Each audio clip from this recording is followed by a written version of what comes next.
Listen, I've been covering Donald Trump for more than a decade, and there are things I got wrong about him. And I don't mean that I thought he was harmless or secretly a moderate or he would become much more presidential once he entered the White House. I never believed any of that stuff. But what I got wrong was what would stop Donald Trump. And now that we are starting to get into the twilight of Donald Trump's political career, I think I have some perspective on the things I got wrong. And so an example is I did think early on that Republicans would eventually abandon Donald Trump. And maybe it wasn't going to be immediately, but after enough scandals, after losing enough elections, after enough criminal cases, after the deranged behavior, I wrongly thought maybe the party would decide that this went too far. And instead, what happened is the party completely reorganized itself around him. Republicans who criticized him either retired, lost primaries, changed their tune, or discovered, maybe I wasn't really that opposed to Donald Trump to begin with. And loyalty to conservative principles went completely out the window. And it was all about loyalty to Donald Trump personally. Even Republicans who clearly dislike him concluded if I oppose him, it's bad for my career. I'd better just support him. I was wrong about that 10 years ago. I also thought that the losses would weaken Trump. I thought a terrible midterm in 2018 would weaken him, and finally losing a presidential in 2020 would weaken him. And I thought that that would all weaken Trump. Normally, when politicians lose elections, especially as incumbents, the party will very quickly start looking for somebody new. And Trump turned it into a source of power. And he was able to do it by telling his supporters the election was stolen. I actually won it. And he made an agreement with that lie that it is going to be a test of loyalty, and was able to transform himself from a defeated politician into the victim of a massive conspiracy. And then he ran on being a victim in 2024. I also sort of wrongly thought the scandals are going to accumulate. And at some point, the weight of all of these scandals will become impossible to ignore. And in fact, the opposite happened. Every new scandal just pushed the previous one out of the news.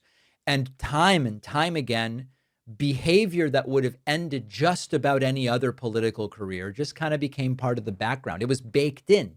And people didn't necessarily approve of it. They just became accustomed to it. And they were like, listen, he says he's anti-war.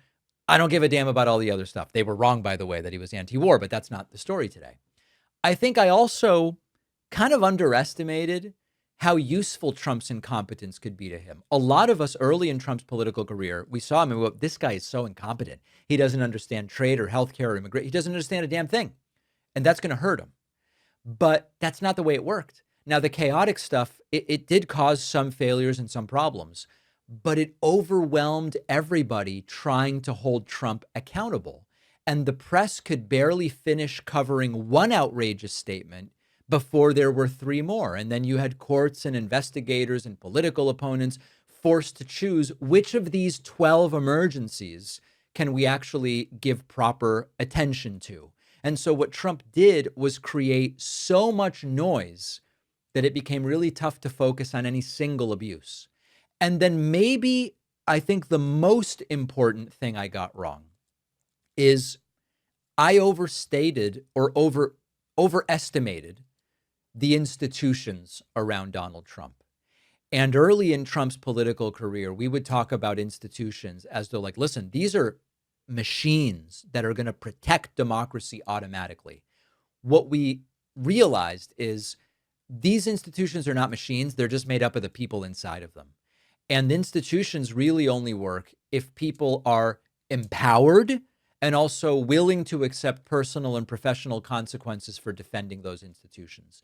And what we saw in practice was so many Republicans and government officials, media people, business people decide it's just too difficult or complicated to do that. We're going to accommodate to Donald Trump. And some accommodated because they wanted access, and some wanted tax cuts, some wanted judges on their side, some were afraid of Trump's voters. Others assumed I can't do it. Somebody else is going to draw the line of accountability. So what I got wrong about Trump wasn't that he represented really dangerous stuff. We were right that Trump represented serious danger. I was wrong to believe that the danger would be so obvious that it would get even Republicans to resist him, and that the scandals would weaken him, and that losing would marginalize him, and that he would ultimately be contained by institutions. I was wrong about that.